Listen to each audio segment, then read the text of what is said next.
Совершенно недавно Международный институт свободы представил доклад, который называется «Энергетика. Мировые тенденции 2025 года». Это по-настоящему глубокий доклад, где разобрано очень много таких сложных даже для восприятия моментов, но которые важны для понимания в целом тенденций в энергетике в мире и в Украине в том числе. И мы очень рады, что с нами сегодня на связи президент Международного института свободы, известный экономист Ярослав Романчук. Ярослав, здравствуйте, спасибо огромное, что вы сегодня с нами. Доброго дня, доброго энергетического дня. Сегодня тема у нас такая энергетическая, заряжающая. Да, это правда. Ярослав, я признаюсь честно, что я пару раз так точно прочла ваш доклад, сделала для себя определенные заметки, но признаюсь честно нашим зрителям, что доклад непростой, потому что много цифр, много интересных выводов. Поэтому давайте вот вы максимально так, как вы хотели бы его нам представить. Ну, а я там уже по ходу, наверное, что-то буду Спасибо уточнять. большое. На самом деле тема энергетики для Украины не без преувеличения является центральной, да, и причем вот когда вот сегодня мы живем в ситуации энергетической дизрупции, когда на наши энергетические объекты там разрушается Россия, она атакует не только города, не только больницы, но также энергетическую инфраструктуру. И на самом деле вот сектор энергетики это тот сегмент экономики, который переживает серьезные трансформации не только в Украине под воздействием вот внешнего врага, да, а во всем мире под воздействием в том числе технологий. И вот судя по тому, что 15 лет там такой, знаете, императив такой, принуждение к использованию возобновляемых источников электроэнергии, и вот эта зеленая революция, которая идет, и тут Трамп приходит, и который говорит, нет, это мы делать не будем, естественно, важно понимать цифры, тенденции для того, чтобы, вот главная задача, тема, миссия, что ли, доклада, это обратить внимание на то, каким будет энергетический сектор Украины после нашей победы, на этапе модернизации, то есть какая энергосистема нам нужна, потому что, с одной стороны, есть склонность такая, давайте восстановим все, как было, у нас тут есть основные операторы, у нас действительно энергонасыщенная страна, которая там генерировала очень много электроэнергии, была чистым экспортером, и тут надо просто восстановить, вот у нас и такой хороший микс есть, да, который ядерная энергетика, там есть и гидроэнергетика, и все, чего у нас только нету, да. И вот в связи с тем, что у нас вот опять во время войны существенно выросли цены электроэнергии для промышленных поставщиков, значит, потребителей, да, и для населения тоже уже они начинают кусаться. Понятное дело, что это в связи с тем, что у нас своего стало гораздо меньше. Мы знаем запорожское состояние АЭС, которое под оккупацией.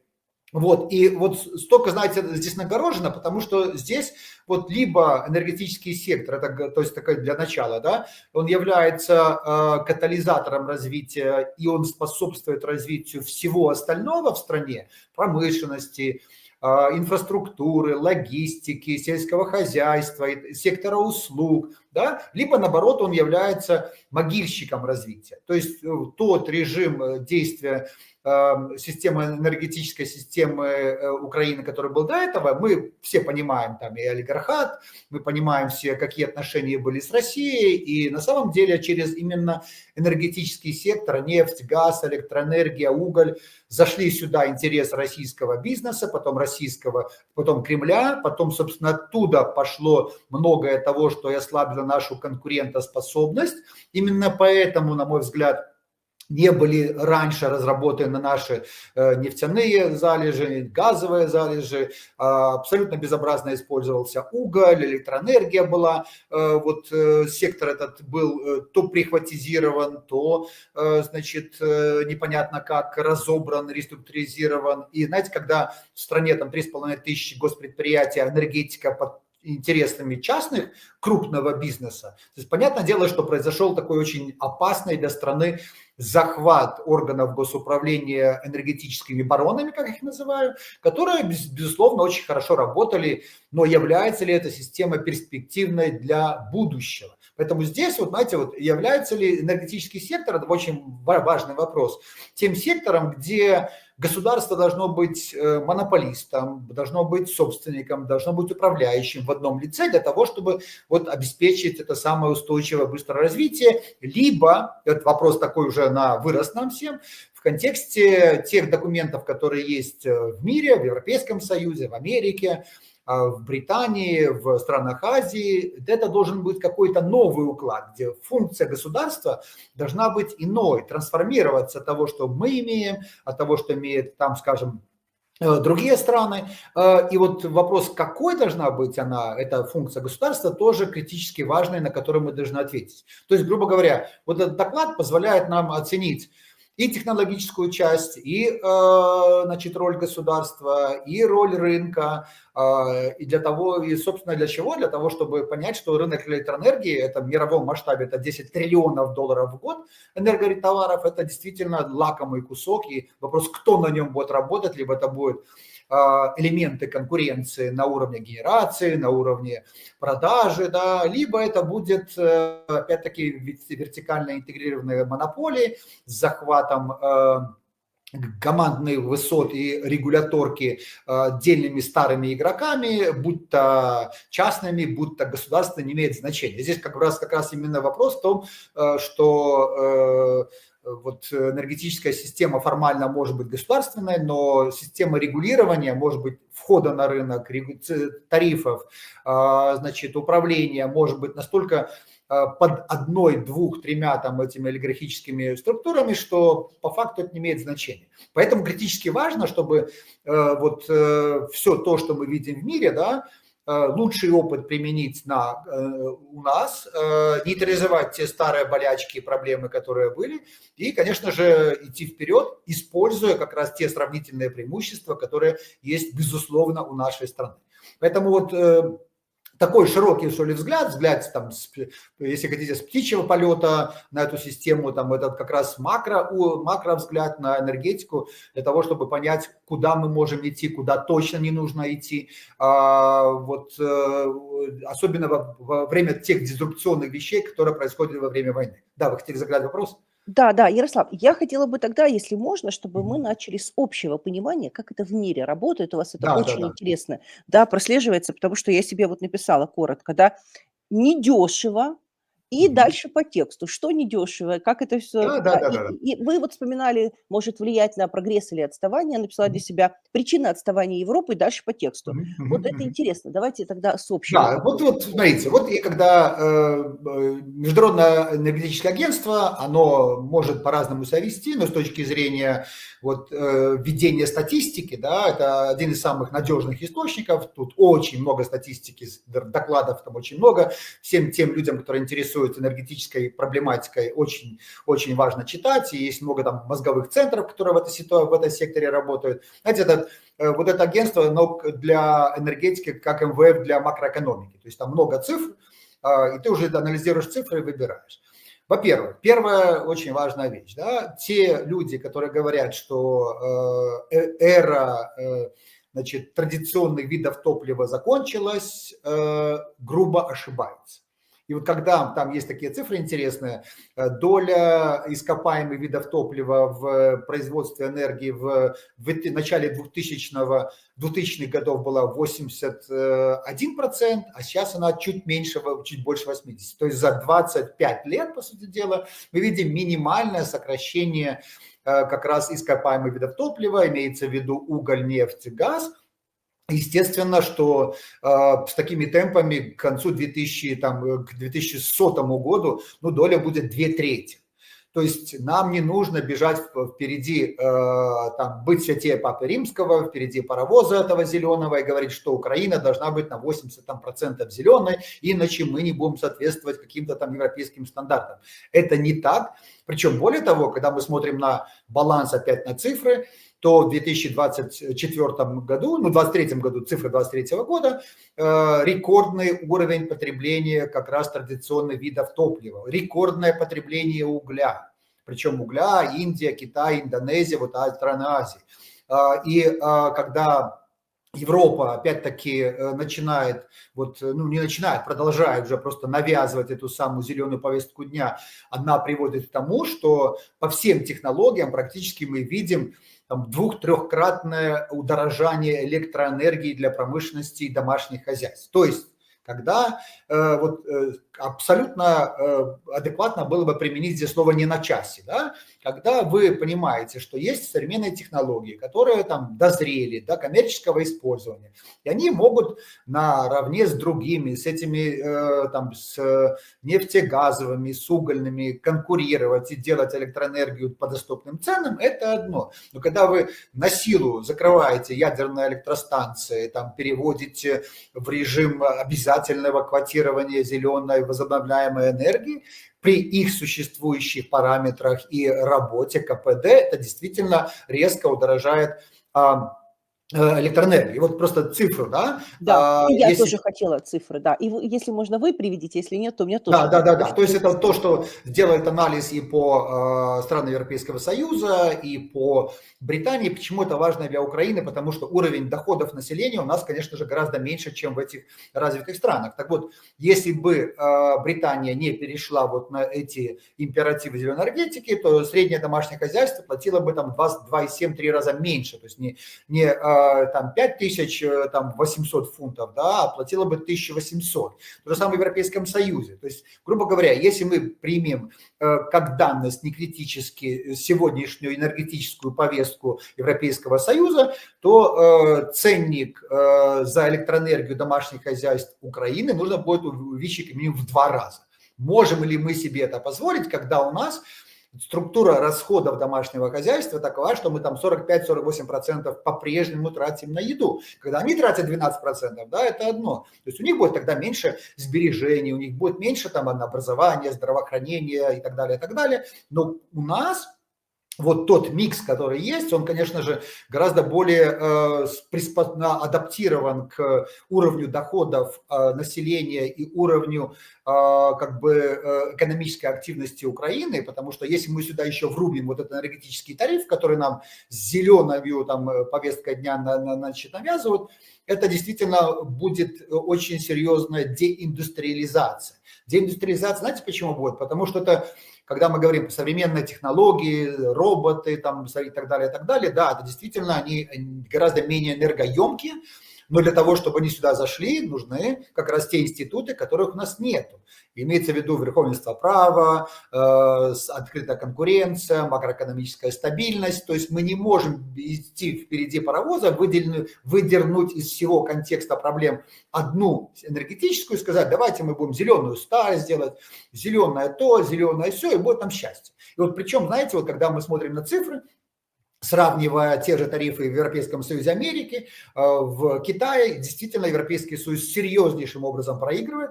И опять-таки это, на мой взгляд, одна из причин, почему многие промышленные производства уехали, были переведены из Европы, Америки в Китай, в Азию, потому что действительно там помимо всего там целый там букет составляющих форм капитала, энергетические тарифы, энергия, потом коммунальные услуги, потом заработные платы, значит, стоимость земли, налоги, все это было меньше, соответственно, в совокупности издержки производства там были меньше, чем в странах Европейского Союза, там на 40-70%. Отсюда был в 2000-х годах отток капитала в Китай, в Азию, и сейчас, когда мы говорим про собственно, необходимость реиндустриализации, модернизации Европейского Союза. Вот Америка, Трамп начал уже производить это, вот, создавать производство промышленное. Первые там 50-100 тысяч рабочих мест уже появились вакансии в этом секторе, так, голубых воротничков, как они говорят. Да? Вот это говорит о том, что действительно нам нужно серьезно анализировать мировой опыт и не бежать впереди паровоза, значит, ставить телегу перед лошадью. Потом, когда, видите, вот очень важно еще понять, что это не только мое мнение там, или мнение лоббистов там, Китая или Америки. Да? Шведы проанализировали там, за последние 20 лет эффективность реализации зеленых программ, зеленая сталь, зеленый этанол, зеленые другие технологии, там вот аккумуляторы буквально, там тоже пишу в своем материале об этом, и это все было провально.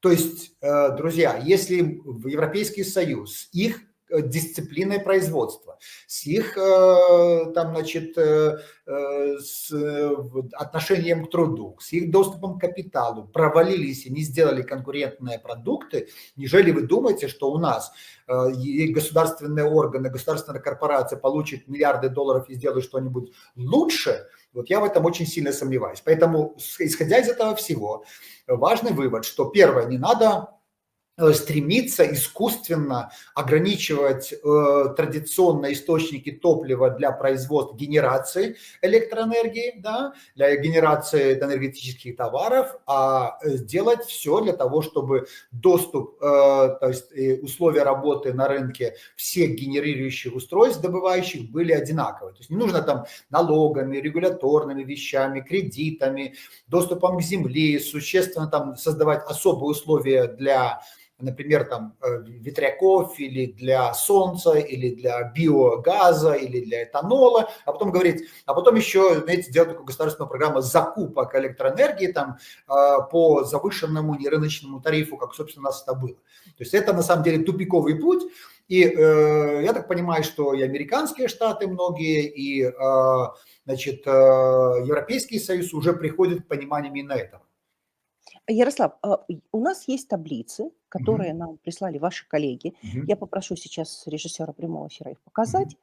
Вот, и там есть производство и распределение энергии. Если Да, да, можно, да, да. давайте к этому вернемся. Это Мгм. очень хорошие данные, которых, да, вот Да, вы вот, собственно, из чего делается вот нам, это важно, понимаете, вот когда я понимаю, что есть такие большие лоббисты зеленой энергетики, и я считаю, что действительно нужно совершенствовать электроэнергии, особенно если посмотреть на последние там 20 лет, то радикально уменьшилась стоимость значит, железа, там, технологий для производства и энергии из возобновляемых источников, но по своим техническим характеристикам, по тому, сколько они работают, там, ветряки работают там 25% или 30%, в зависимости от того, какое это время года, то есть, конечно же, они могут быть комплементарными, дополняющими, они не могут быть основными, да, да, конечно же, существенно выросла возможность аккумуляторов, и стоимость их упала, вот это тоже очень важно, но, опять-таки, у нас очень важно понимать, что у нас вот есть, на мой взгляд, самая сильная наша страна, это атомэнергетика, но атомэнергетика вот не того поколения, когда были вот Хмельницкая, там Запорожская, это все реакторы вот того еще поколения. Есть же сейчас в Америке очень мощнейшая, вот там, одни говорят третье поколение, другие говорят четвертое поколение, мини-атомные электростанции, которые будут сейчас активно внедряться, в том числе для обслуживания известных дата-центров, big data, того же Microsoft, того же Фейсбука, того же Амазона, то есть вот те центры, которые будут хранить информацию, там они требуют огромное количество энергии, особенно если будет искусственный интеллект, естественно, они просто представляют собой большое количество как бы требуют энергии. И вот я слышал, там Билл Гейтс тоже говорил, и многие другие руководители этих Magnificent Seven, большой семерки, что они будут самостоятельно разрабатывать и для себя делать, значит, электростанции, генерацию, в том числе на атомной.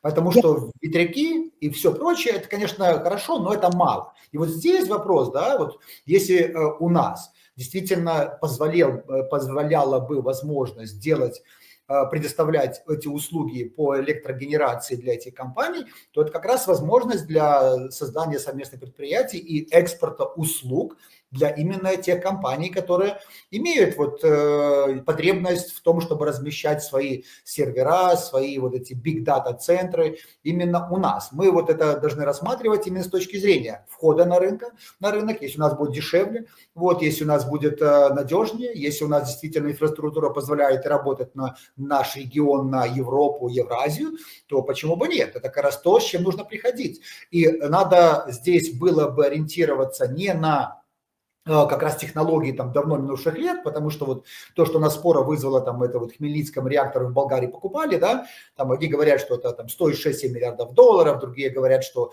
нет, там уже там 60-70% готово, нужно только достроить, и спор идет о том, а насколько эффективно это, когда это будет готово, как это повлияет на тарифы для населения, для промышленности, да, и вот здесь вопрос такой фундаментальный, да, вот прежде чем нам, то есть когда мы говорим, мы будем выбирать, категорически нельзя, чтобы это делало правительство, даже если мы посадим туда там гуру всех энергетического рынка, коммерции, они объективно не знают структуру спроса, которая будет через 10 лет, не знают. А Поэтому кто здесь, знает, Ярослав, а кто знает? Это же есть очень такое важно. хорошее английское слово God knows. Да. Знаете, это вот есть, когда создается новая структура капитала, когда идет и технологическая дисрупция, и идет переформатирование технологий, и рынков, и товаров, и цепочек, и все. Знаете, это вот как раз это и есть тот самый котел, в котором в середине мы начали входить в это все.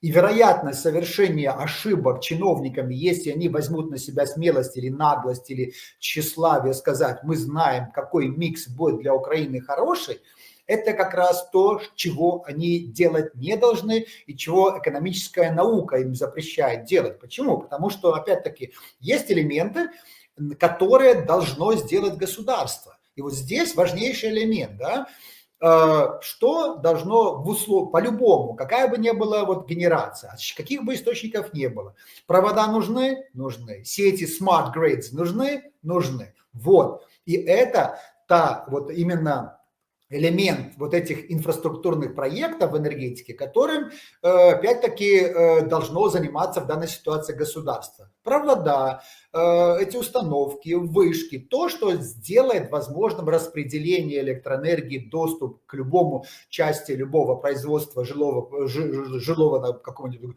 жилой местности. А кто будет генерировать? Это вопрос уже самих бизнесменов-предпринимателей. Кто-то посчитал, и он увидел, что с учетом всего и земля, и тарифы, и возможности, и обслуживание, и кредит, дешевле там ветер, либо солнце, пожалуйста, делай. Кто-то решил делать ядерку часто, не вопрос, делайте. Кто-то решил опять когенерационные установки устанавливать мини на город, на квартал, делайте. Но главное, вот то, что делать должно государство сегодня, оно должно заниматься модернизацией grid, то есть самой системы энергопередач. И вот эту систему, да, важно управлять, качественно управление, подбор тех компаний, которые бы обслуживали, обеспечивали безопасность и единые тарифы. Потому что когда у нас есть, это одна из самых больших проблем, да, для промышленности одно, для тех другое, для такого сектора третье, должна быть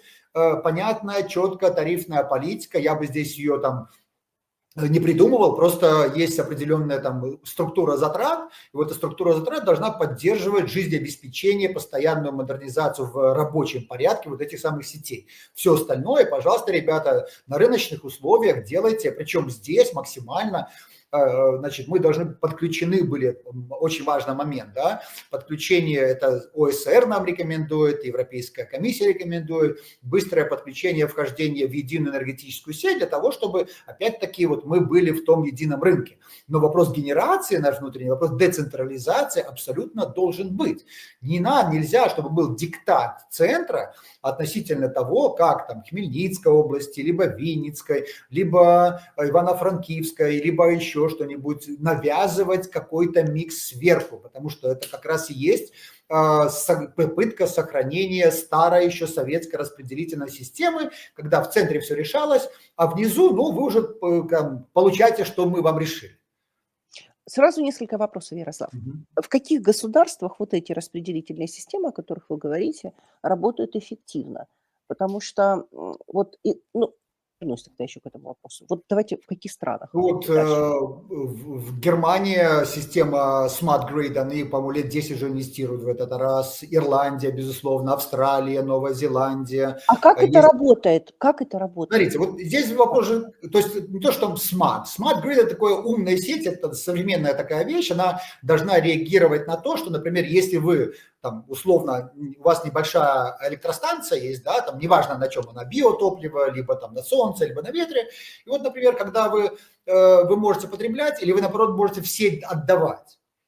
То есть, когда, например, ситуация такая, когда она полностью все это дело, значит, моделирует, плюс если, например, там какие-то излишки, это идет на аккумуляторы, это сделать очень сложно, это дорогостоящая вещь, но это стоит того, потому что у вас получается, может быть, как раз тот микс, вот почему она только вот модерн, современная, да, потому что там 10 лет назад такого рода аккумуляторов еще не было. Сегодня аккумуляторы совершенно другие, прорывные. И вот то, что делает как бы стабильность ветровой, солнечной, био, вот этих вещей, возобновляемых источников, то, что, например, когда солнца много, да, она дает много, ветра много, много дает. А опять-таки вот 25-30%. Остальное с чего добирать?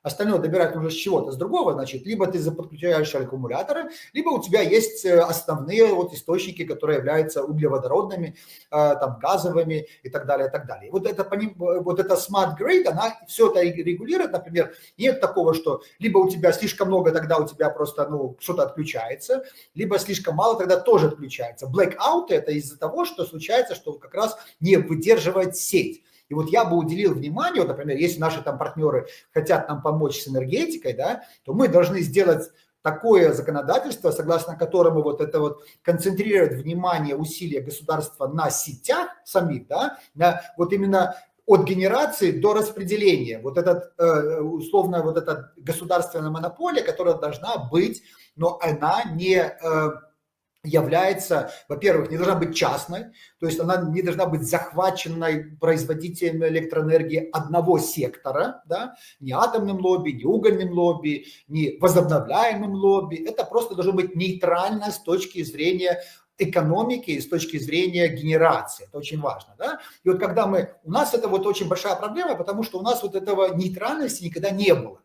И получается, у нас вот там много энергетических игроков, значит, относительно там много энергетических игроков, но там такая жгучая смесь между государством, между частными этими структурами, тот же ДТЭК и так далее, и так далее. И тут не поймешь, где начинается государство и заканчиваются частные элементы, сегменты рынка, где полномочия центра, где полномочия муниципалитета и так далее, и так далее. Система непрозрачная, система склонная к фаворитизму отдельных существующих энергетических структур и опять вход на рынок. Да? Вот я хочу сделать, например, там какую-то генерационную новую установку, там договорился с Westinghouse или с каким-нибудь другим производителем малых ядерных форм, могу ли это сделать в Украине сегодня? И тут опять-таки вот опять очень важный момент, который обращает внимание в том числе наши европейские коллеги. По сравнению с Америкой, запуск вот атомной традиционной энергетики чуть ли в 2 раза дороже по установке вот этих мощностей. Почему? Потому что безумно долго и дорого регуляторка, проверка всех аспектов. То, что мы называем вот бюрократия, она приводит к резкому удорожанию. И получается, что система управления рисками у нас, она зациклена именно на решении чиновников, контролеров. И здесь нужно понимать, что одно дело, когда там 30 лет назад одна система управления рисками была, и те люди, которые там сидели, они были адекватными в то времени, а сегодня совершенно другая. Сегодня сами технологии, они гораздо умнее, гораздо безопаснее. Если они прошли там испытания в Америке, либо там в Японии, либо в Южной, значит, Корее, зачем? У нас нету capacity, способности, там, человеческого капитала проверять это. У нас нет времени 2-3 года проверять это, мы уже просто взяли и приняли это как данность, потому что это можно сделать там, в рамках совместного предприятия, в рамках там, ну, есть правовые формы для того, чтобы ускорить внедрение вот именно этого. И когда вот мы, знаете, вот самое страшное, когда как должно быть, да? Сначала идет создание вот предприятий, вот, как я приведу такую аналогию с 19 веком, да, строились в Америке 2 железные дороги. Одну железную дорогу строило Intercontinental государство с востока на запад, а другую строил частник. Частник строил гораздо там в разы дешевле, в разы быстрее, и она стала быстро-быстро окупаться, потому что что он сделал? Он прошел, посмотрел, где, какие производства, кому нужно уголь вывозить, кому нужно нефть возить, кому нужно там сельхозпродукцию возить. И он туда эту свою дорогу провел. Она была такая, не такая, знаете, классически прямая, такая красивая, там на карте нарисованная. Да? Она была такая корявая, но она же была про бизнес. То же самое здесь. Одно дело, когда вы делаете какую-то там сверху эту энергетическую матрицу, да, она такая красивая, все. А другое дело, и это вот вопрос как раз, кто должен создавать спрос на генерацию, производство. там мебельная, перерабатывающая, легкая промышленность, ВПК, вот, и когда они, вот, когда вот то, что должны сделать вот энергетически генерирующие компании новые, они узнают у собственного предпринимателя, у инвесторов, ребята, а что вам нужно, а Ярослав, сколько вам энергии нужно. Поэтому будущая структура энергетического рынка, структура спроса, да, на электроэнергию, она должна определяться не правительством, не там какими-то экспертами яйцеголовыми, как бы они ни знали ситуацию европейского рынка, азиатского, потому что мы не знаем с вами, кто, какие сегменты рынка, экономики зайдут в Украину после победы. Что будет развиваться, какой будет спрос. Да? Вот, например, там, вынесут производство, металлургию из страны, да? Это будет один спрос. Да? Добавят сюда какие-то дата-центры. Вот, пожалуйста, где они будут. Одно дело делать спрос на электроэнергию под реабилитацию, под отдых, под логистические склады. Это вот один спрос. Другое дело под промышленность, под тяжелую промышленность, под металлургию, под машиностроение. Это другой спрос. И вот здесь, когда есть реально современные технологии, они децентрализованные, да, они могут, например, если крупное предприятие, оно может совершенно спокойно построить себе генерацию электроэнергии, пробросить этот кабель, и у него будет просто замкнутый цикл. И не нужно будет вообще подключаться никаким сетям. Это тоже нужно понимать. И если это выгодно конкретному производителю, надо на уровне законодательства создать такую возможность. Сегодня это практически невозможно. Поэтому сегодня у нас вот этот элемент централизации, навязывания, пребывания в сети очень важен. И вот это тоже очень, когда вот опять европейцы понимают, что они отстают от Америки не только по энергоэффективности, да, они отстают, например, по производительности труда. Ведь, знаете, из этих маленьких шажков и складывается, например, энергетика хуже, налоги выше, регуляторка выше, кредиты выше. И вместе, раз, оба-на, и уже Европейский Союз отстает на 35%.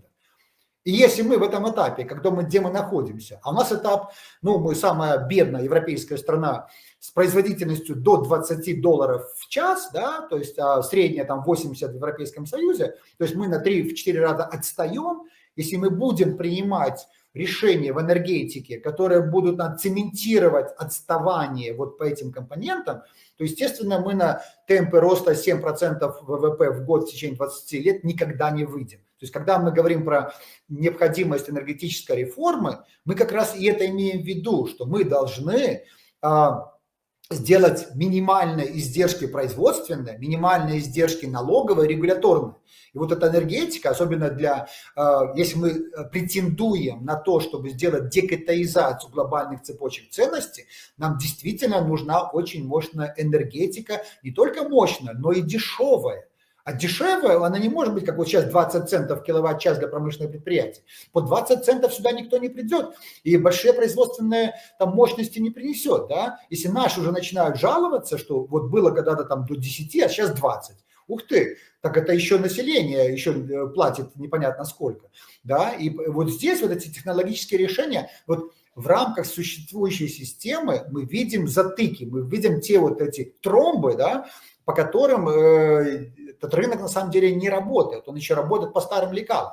И здесь либо мы начнем делать по-новому, и тогда мы как бы с опережением, с видением того, как он должен быть впереди, сделаем хорошо, либо опять-таки будем в постоянных затыках, потому что, знаете, когда вот нужно там 2-3 года получать разрешение на подключение к энергосети, и ты не понимаешь, там, сколько это стоит, кому занести и как, естественно, это очень сильно тормозит модернизацию, развитие. И опять-таки в условиях, когда там та же Румыния, та же Болгария, Польша, страны Европейского Союза делают это гораздо быстрее. Да, у них там тоже процедуры бюрократии, но у них там единый энергетический рынок. У них уже, я думаю, что в течение ближайших 3-4 лет тоже будет переосмысление вот именно тарифной политики и отношения к зеленым, потому что, опять проигрыш когда вот кризис стоимости жизни предполагал, что они датировали своих потребителей на сотни миллиардов долларов. Сегодня сотни миллиардов долларов нужны на военку. И вот либо вы будете продолжать вот то, что вы делали, тогда у вас не будет денег на военку, либо потому что, как говорят, боливар двоих точно не вынесет.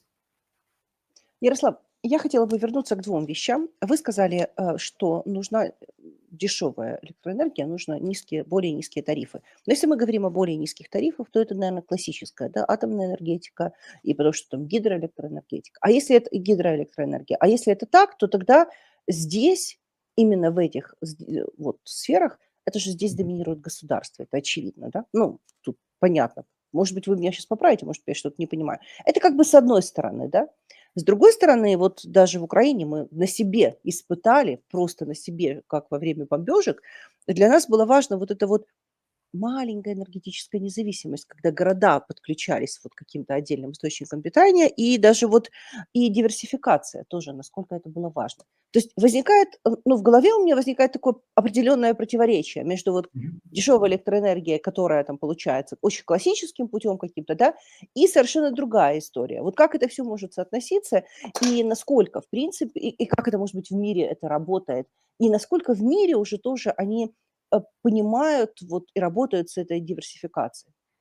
Да, действительно очень важно. На самом деле тема децентрализации стала особо актуальна в контексте бомбежки нашей энергоструктуры энергорашистами. Это совершенно очевидно. Например, если там бомбят там Донецкую, Харьковскую, там, Днепровскую область, это одно. Да? Почему из этого должны страдать там другие области?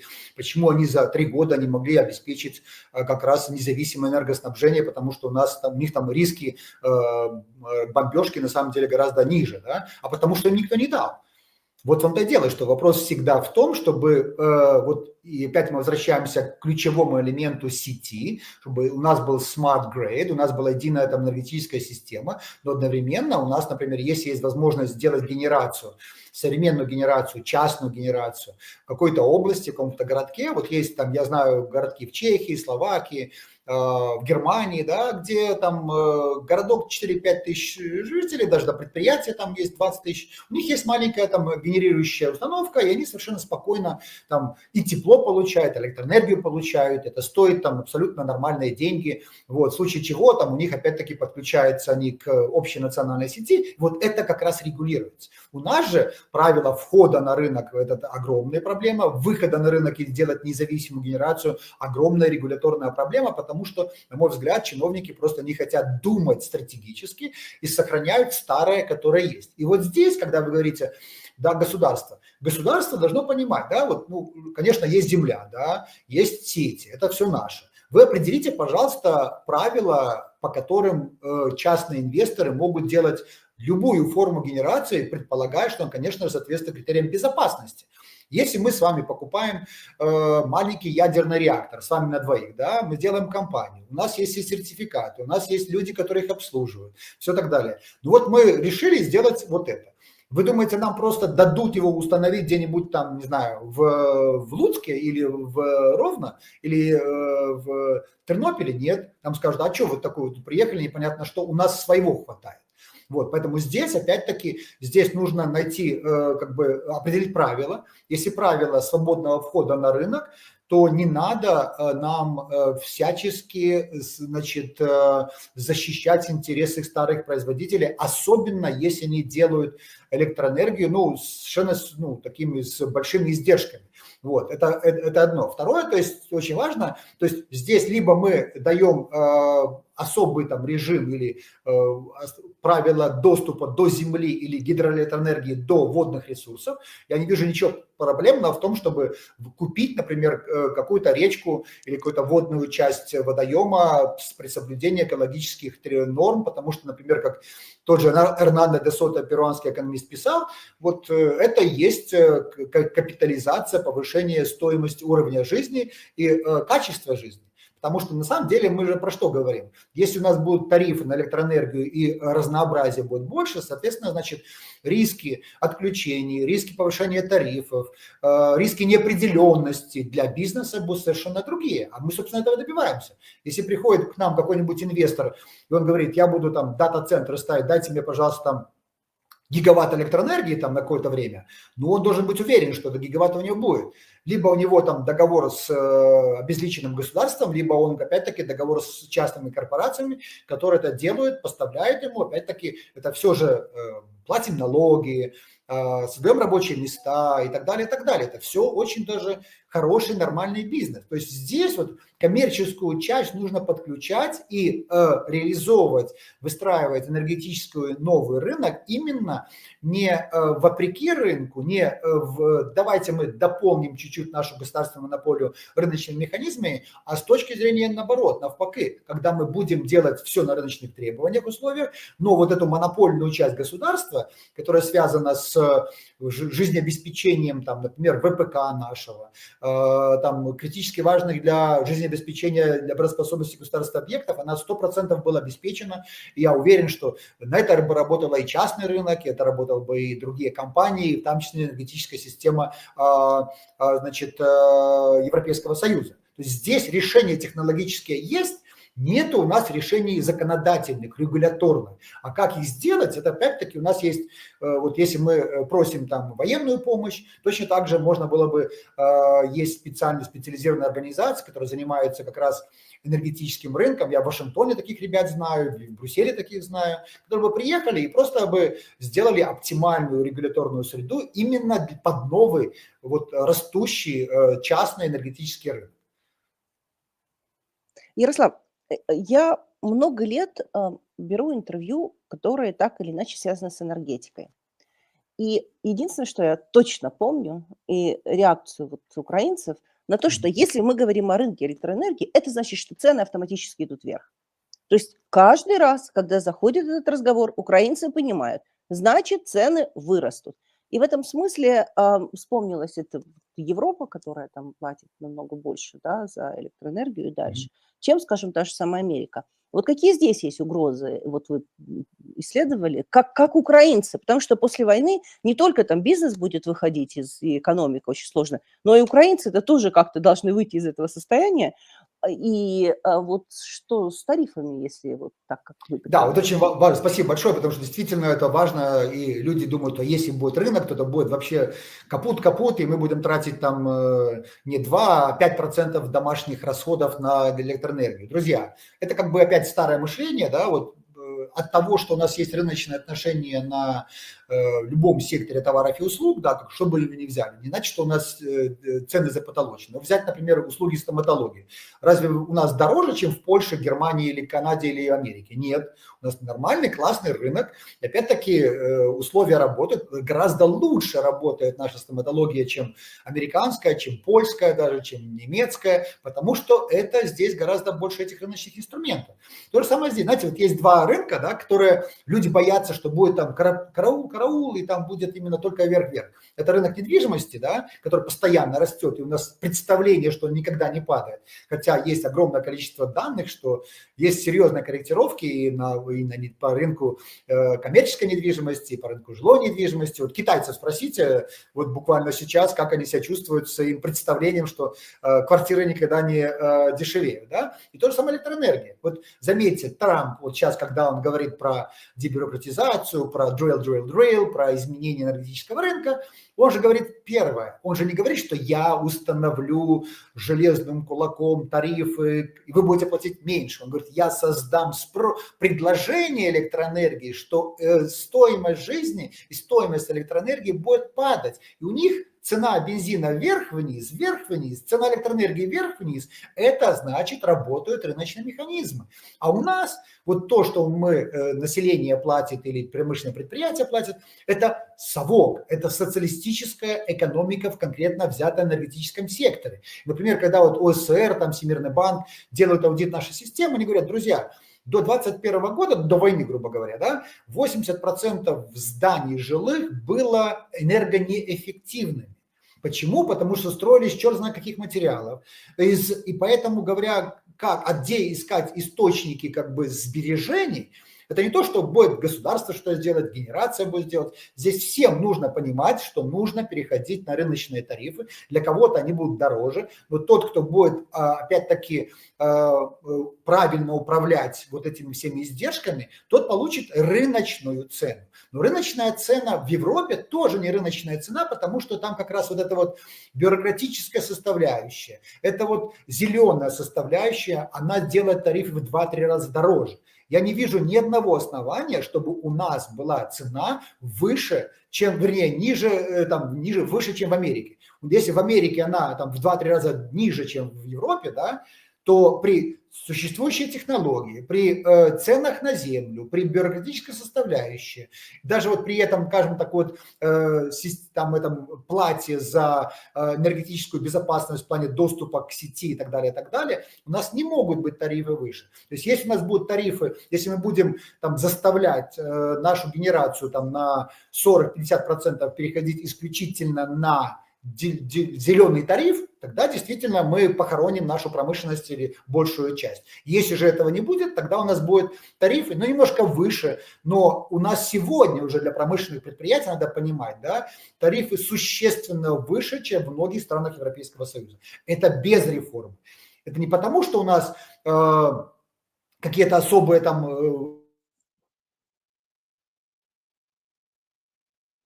рыночные механизмы, инструменты именно на энергетическом секторе.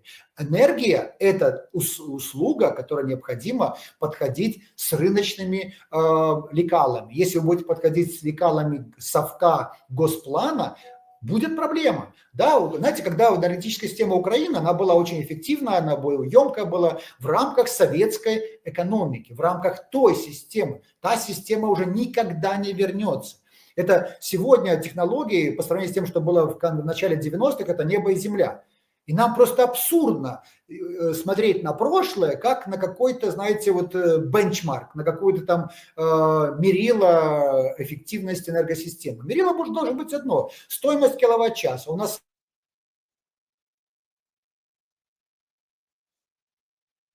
значит, нужно что менять. Издержки производства, с чего состоят? И вот раскладывайте по частям. Там, регуляторка, значит, оборудование, установка, проверка и так далее, и так далее. У вас получается, вот вы видите четко, диагностируете, что нужно как бы поменять. Но опять-таки здесь нужно понимать, что рынок электроэнергии и генерации, и распределения должен быть открыт в том числе для иностранного бизнеса, иностранного капитала. Конкуренция творит чудеса. И, друзья, вот если мы с вами будем выбирать источник электроэнергии даже для домашних хозяйств, как в Ирландии, например, как мы выбираем оператора телефонной связи, там у нас вот есть, пожалуйста, Kyivstar, есть Vodafone, есть там другие там операторы, да, вот 3-4, там, может, 5. То же самое должно быть с электроэнергией. И ты платишь за то, что тебя больше устраивает. Если ты промышленное предприятие, ты платишь одно, но свобода выбора должна быть. Вот функция государства, как в Европейском Союзе, так и в Украине, обеспечить свободу выбора потребителя, где бы он ни был. Домашнее хозяйство, либо это промышленное предприятие, либо это офисное здание. Ярослав, спасибо вам огромное. Спасибо за ваш доклад, за вашу работу, за то, что презентовали сегодня у нас чудесный доклад. Я хочу напомнить нашим зрителям, что полную версию доклада вот вы найдете по ссылке прямо под этим интервью на сайте Международного института свободы. Ярослав, спасибо огромное. Спасибо, что были сегодня с нами. Спасибо огромное. К низким, надежным тарифам для всех нас. Правда, отличная идея. И, конечно, мы признательны вам, наши спонсоры на платформе Patreon и YouTube. Оставайтесь с нами.